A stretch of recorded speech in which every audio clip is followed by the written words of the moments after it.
और उसका एक बहाना यह बनाया गया कि बांग्लादेश में जो माइनॉरिटीज को टारगेट किया गया है, अटैक किया गया है, उसका हमें बदला लेना है और हिंदुस्तान में और त्रिपुरा में जो स्टेटमेंट उन्होंने दिया, मुल्लागिरी नहीं चलेगी। तो भाई ऐसी कौन सी मुल्लागिरी यहां पे चल रही थी जो कि आप लोगों को, मस्जिदों को, मुसलमानों को मानना पड़ा? जबकि हमने लोकल लोगों से बात करी तो जो गांव के लोग हैं, पानी सागर, रफा बाजार हम लोग गए, वहां पे गांव के जो लोग थे, हिंदू कम्युनिटीज हो या मुस्लिम कम्युनिटीज हो, वो तो सैकड़ों सालों से मोहब्बत से रह रहे हैं। और कई जगह जहां पे मस्जिद को नुकसान नहीं पहुंचाया जा सका, वहां पे हमारे हिंदू भाई खड़े हो गए मस्जिद को बचाने के लिए। कई जगह जहां पे गांव में नुकसान नहीं हुआ, वहां पे हिंदू कम्युनिटी के लोग मुस्लिम की ढाल बन के खड़े हुए कि यहाँ पे हमारे यहाँ दंगा नहीं होगा। और विश्व हिंदू परिषद के लीडर्स ने हिंदुओं को बोला कि जो नहीं आएगा रैली में उसको भी हम देख लेंगे। इनको जबरदस्ती फोर्स किया गया रैली में आने के लिए।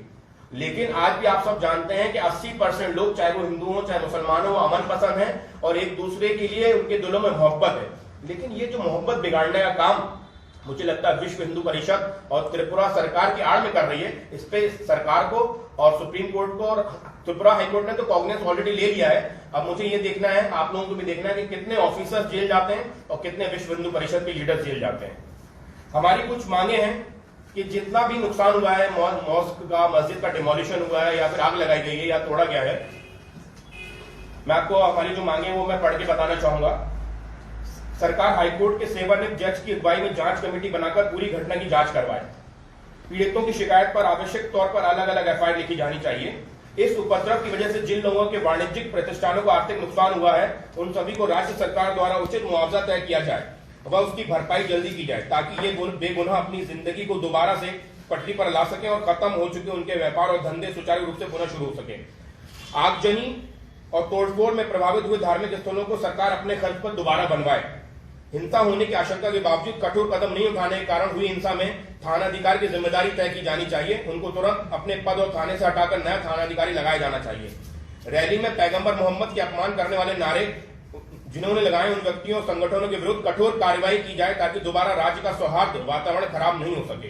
सोशल मीडिया पर झूठे और भड़काऊ मैसेज वायरल करने वाले लोगों और रैली के लिए बार बार लोग उकसाने वाले और हंगामा करने वाले सभी लोगों को संगठनों पर मुकदमा दर्ज हो, सख्त से सख्त कानूनी कार्रवाई हो और जो भी इस उपद्रव में दोषी हैं और लूटपाट और आगजनी में लिप्त हैं उनकी जांच हो और सभी अपराधियों के खिलाफ बिना भेदभाव के फास्ट ट्रैक अदालती कार्रवाई होनी चाहिए।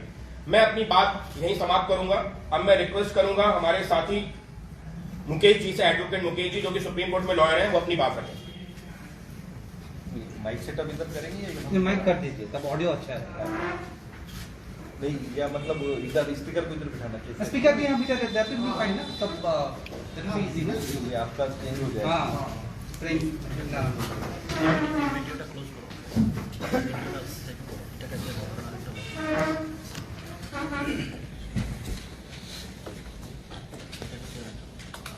त्रिपुरा के सारे प्रेस के साथी जो यहाँ हैं उनका बहुत बहुत शुक्रिया और उनका भी जिन्होंने इस पूरे इंसिडेंट को, जो पिछले 1 महीने से यहाँ पे कम्युनल वायलेंस और कम्युनल टेंशन का माहौल चल रहा है पूरे त्रिपुरा में, हम लोगों तक पहुँचाया।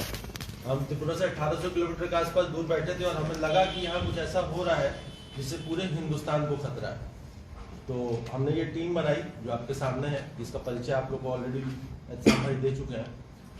तो हमें लगा कि इसको एड्रेस करना चाहिए क्योंकि इसमें हमको एक प्रोग्राम दिखा, एक पैटर्न दिखा। ये पैटर्न हम ऑलरेडी एमपी यूपी में देख चुके हैं, जिस पैटर्न में पूरी भीड़ को पूरे साल 2 साल तैयार किया जाता है, उनको भड़काया जाता है, उनके अंदर एंटी अदर कम्युनिटी सेंटिमेंट जगाया जा रहा है कि जैसे ये देश सिर्फ किसी एक कम्युनिटी का है और धार्मिक आइडेंटिटी के हिसाब से ही इस देश में आदमी को जगह मिलेगी। जो किसी एक पर्टिकुलर धार्मिक आइडेंटिटी का होगा उसको बड़ी जगह मिलेगी, बाकी लोग जो दूसरी धार्मिक आइडेंटिटी को उनको छोटी जगह मिलेगी।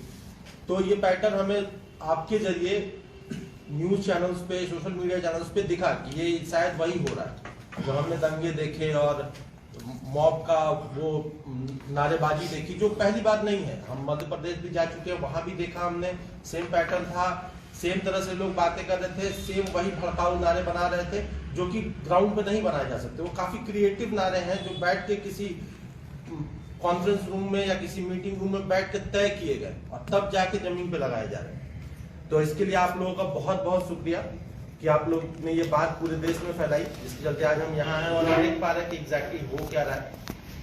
अपनी बात रखने से पहले मैं अपना परिचय देना पसंद करूंगा। मैं एक वकील हूँ, एडवोकेट, और मैं दिल्ली में प्रैक्टिस करता हूँ और मेरा रुझान ह्यूमन राइट के मामलों में काफी रहता है, तो इसलिए आप समझ सकते हैं कि यही मेरा प्रैक्टिस एरिया है। इसके अलावा मैं लेबर ऑर्गेनाइजेशन है all India central council of trade unions, उसका मैं दिल्ली स्टेट कमेटी का मेंबर हूं, और communist party of India Marxist Leninist का मैं मेंबर भी हूँ। मैं वहां दिल्ली में एक्टिव हूँ, पॉलिटिकली भी। तो ये मैसेज मैं क्लियर कर देना चाहता हूँ कि मैं पॉलिटिकली भी लिंक्ड हूँ, कि आप मेरी बात को ठीक से समझ सकें।